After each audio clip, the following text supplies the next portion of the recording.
বাচ্চারা বলতেছে যে আমাদের স্কুলের জিনিস হারিয়ে গেছে। একটা ছাত্র দোকানে আসছে, এসে বলছে যে ভাই আমাকে একটু তালাটা খুলে দেওয়া লাগে। নিত্যদিনের মতো কালকেও তালাটা খুলে দিলাম। কিছুক্ষণ পর আমার ছোট ভাই এসে তালা লাগার জন্য আসি, থেকে তালা শিকল একটাও নেই। আমরা চোরকে শনাক্ত করতে পারিনি।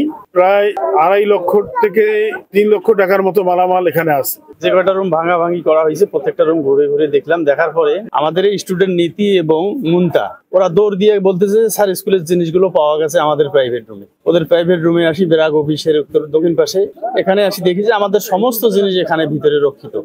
তারপর ওই টিচারকে জিজ্ঞাসা করলাম, টিচার বললো যে আমি এই বাচ্চাদের সহ একসাথে রুমের তালা খুলে ঢুকেই দেখি এই জিনিসগুলো। বাচ্চারা বলতেছে যে আমাদের স্কুলের জিনিস হারিয়ে গেছে। এখন ওই টিচার বললো যে তাহলে দ্রুত তোমাদের স্যারকে খবর দাও।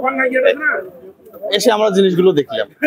তো এখানে মনির, জমিরুলের ছেলে মনিরের ভাষ্য অনুযায়ী এখানে শুভকে যদি আমরা ধরতে পারি তাহলে আসলে এর মূল হোতাকে আমরা পেয়ে যাব। আল্লাহর অসীম রহমত, আমাদের জিনিসগুলো আমরা পেয়েছি, এতেই আমরা অনেকটা খুশি। তবে অপরাধীর দৃষ্টান্তমূলক শাস্তি হওয়া দরকার। আমরা সবাই মিলে একসাথে দেখলাম আর কি, যত প্রকার জিনিস আছে মেবি এখানে স্টোর করা। দেন তারপর আর কি হইলো কি, আমি এদেরকে বললাম যে এগুলি কেন এইখানে, ওরা তো কিছু জানে না। ওরা বললো যে স্যার এগুলো হয়তো আমাদের স্কুলের জিনিস। তখন আমি এদেরকে সাথে সাথে বললাম তোমাদের স্কুলকে প্রিন্সিপালকে এবং বাকি যারা শিক্ষক আছে তাদেরকে ডাক দিয়ে নিয়ে আসো। দেন তারা সবাইকে ডাক দিয়ে নিয়ে আসলো। এরপরে স্যাররা সব এখানে অবলোকন করলো। শিক্ষা প্রতিষ্ঠান চুরি হওয়া আমি মোটেও ভালো মনে করি না।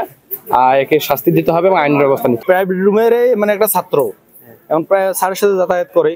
এখন ওই ছাত্র কালকে আসছে, আমার দোকানে আসছে, এসে বলছে যে ভাই আমাকে একটু তালাটা খুলে দেওয়া লাগে। আমি নিত্যদিনের মতো কালকেও তালাটা খুলে দিলাম। তালাটা খুলে দেওয়ার পরে কিছুক্ষণ পর আমার ছোট ভাই এসে তালা লাগার জন্য আসি, থেকে তালা শিকল একটাও নেই। না থাকার পরে আজকে আসি দেখি এই ঘটনা, যে চোরাই মালপাতি এখানে ভিতরে। আমরা চোরকে শনাক্ত করতে পারিনি। আমরা আপাতত মালামাল পেয়েছি এই রুমে। এখানে এখনো মালামালগুলো সংরক্ষিত আছে এখানে। তো আমার আনুমানিক প্রায় 2.5 লক্ষ থেকে 3 লক্ষ টাকার মতো মালামাল এখানে আছে এবং প্রয়োজনীয় কাগজপত্রগুলো এখনো পাওয়া যায়নি। আরো আমাকে ভালো করে দেখতে হবে যে আরো কি আমার বিদ্যালয় থেকে ঘাটতি আছে। আইনি পদক্ষেপ নেব।